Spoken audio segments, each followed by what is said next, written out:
Hello అండి, welcome back to my channel. ఈరోజు మామిడి తురుముతో పచ్చడి పెడుతున్నాను. ఇదైతే టేస్ట్ సూపర్గా ఉంటుంది. చాలా సింపుల్గా కూడా చేసుకోవచ్చు. బ్యాచిలర్స్కి అయితే చాలా ఈజీగా చేసుకోవచ్చు. వాళ్ళకైతే బాగా యూజ్ అవుతుంది. ఒక ప్యాన్ తీసుకొని అందులోకి ఆవాలు అలాగే మెంతి వేసుకొని ఒకసారి ఫ్రై చేసుకొని పక్కన తీసుకోవాలి. అదే ప్యాన్లో కావాల్సినంత ఆయిల్ అలాగే ఆవాలు వేసుకోవాలి. ఆవాలు చిటపట్లాడిన తర్వాత సన్నగా తరిగి పెట్టుకున్న వెల్లుల్లి వేసుకొని ఫ్రై చేసుకోవాలి. అది ఫ్రై అయిన వెంటనే స్టవ్ ఆఫ్ చేసి కావాల్సినంత కరివేపాకు, ఇక్కడ నేను కొద్దిగా జీలకర్ర తీసుకున్నాను, అలాగే ఎండుమిరపకాయలు, కొద్దిగా ఇంగువ వేసుకొని బాగా చల్లారబెట్టుకోవాలి.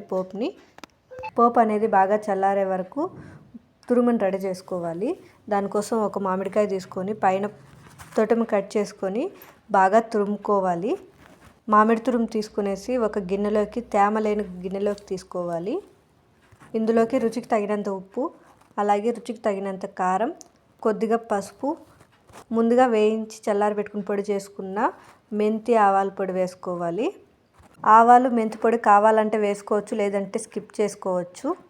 ఉంటే వేసుకుంటే టేస్ట్ అయితే చాలా బాగుంటుంది. అన్నీ వేసుకున్న తర్వాత ఒకసారి బాగా మిక్స్ చేసుకోవాలి.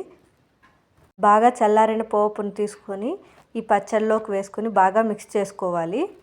ఇదైతే చాలా సింపుల్గా, చాలా ఈజీగా కూడా చేసుకోవచ్చు. ఖచ్చితంగా ట్రై చేయండి. నా వీడియో కానీ నచ్చినట్టయితే లైక్ చేయండి, షేర్ చేయండి, సబ్స్క్రైబ్ చేసుకోవడం మాత్రం మర్చిపోకండి. Thank you for watching.